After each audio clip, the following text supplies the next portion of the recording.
Greetings. This is Muta Baruka. I want to really tackle a subject here where it's so heart-wrenching that sometimes it breaks your heart considering say you fight for the liberation of African people over the years. We look at Africa and we hear that Africa is the richest continent, but it have the poorest people them. We look at Africa and we hear say Africa was once the cradle of civilization and the glory and the splendor of Africa. Yet, in this modern time, we still look like we can't get to think together. Why we can't get to think together? Why is so much diverse political, religious arguments about how to liberate Africa? When really the liberation of Africa must be with the people. But when we look at Africa today, when we look upon the leaders of today, we recognize that you can't hardly find a leader if you can't find any that is representing the people, the majority of the people, so to speak. Because most of these leaders was educated in Europe. Most of these leaders have a European outlook. They do have a Pan-African outlook.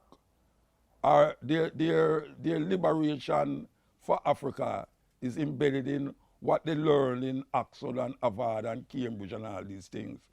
So you find a whole heap of them, after gaining their education, them go back to Africa and then go into the political system and then become presidents or prime ministers.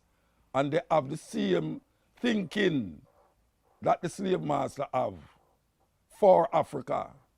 How can you free Africa with the slave master ideology, philosophy, religion? How can you say you want to free Africa when most of the things that cause Africa to be in this degradation is the same education you get from the same man who enslaved your ancestors and is still enslaving us? We need some leaders who can lead the people, because we don't want to hear that the people lead and the leaders have to follow, because that sometimes leads to some devastating effect upon the population and upon the country. We need some leaders in Africa that know and understand what it is for Africa to be free, to develop its own potential, to really deal with its resources rather than to have the Chinese, the Americans, the French, the Portuguese, all of the different nations that enslave Africa, to be still in Africa right now, plundering, raping, robbing and stealing. Look how much songs have been sung. Look how much speeches have been made. Even this speech, you know, is one of the speech them. Why is it that we're so reluctant and so thick-headed and so engulfed in white supremacy that we can't recognize that the liberation of Africa is dependent on African people, not on the Chinese, because the Chinese have their own agenda, the French have their own agenda, the British have their own agenda, the Americans have their own agenda. None of them is working in the interests of African people. It is we that must free ourselves. That's why Marcus Garvey said, confidence in self. If you have no confidence in yourself, you are twice defeated in the race of life.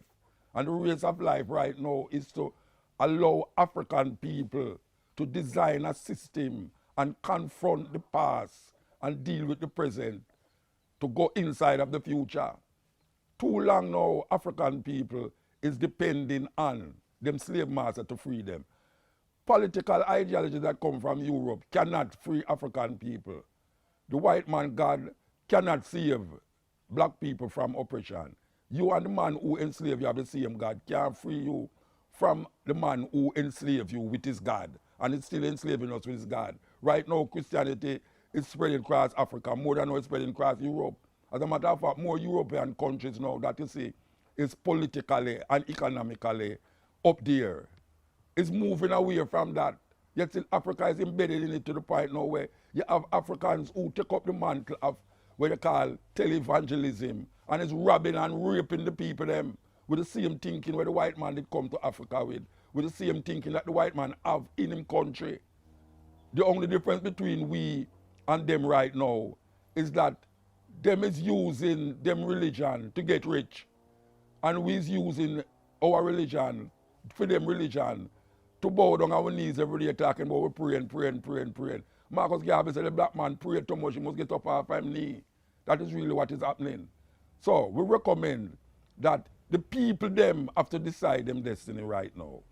We're not looking for next hero. We're not looking for next Marcus Garvey. We're not looking for next Kwame Nkrumah. We're not looking for no other leader right now. We the people, must lead. And if the people lead, the leaders must follow. And that is what it is. We are the ones we have been waiting for. We're not waiting on no more hero. We don't want no more Marcus Garvey and Patrice Lumumba and Paul Bogle and all these things. That is not going to help us now. We have to take up the mantle from where those people start and end and continue the journey. And the journey is we are ahead of us. Because every time we go forward, we see we take some steps backward. Look at how we live in. Look at what we're praying to and how we're praying. Can you truly say that what we are doing right now is liberating African people? And I'm not talking about individuals. I'm talking about the collective. Because somehow we get through the crack. For some reason or another, a whole heap we get through the crack. But we're talking about a nation as a national system, a national understanding of self as African people. We as African people must decide, must design, and must maintain our Africanness no matter what. Because when we take it, white supremacy is what is governing the world right now. And we have to come out of the class of that because logically, we wasn't supposed to be here. After 400 years of destruction from the African race, we wasn't supposed to be here, but guess what? We survived. We survived the Atlantic Ocean. We survived all the slavery, the oppression and all them things. And we're still there. So if we are still here after all of that, things can't get worse. It must get better. And it's up to we to get it better. Out.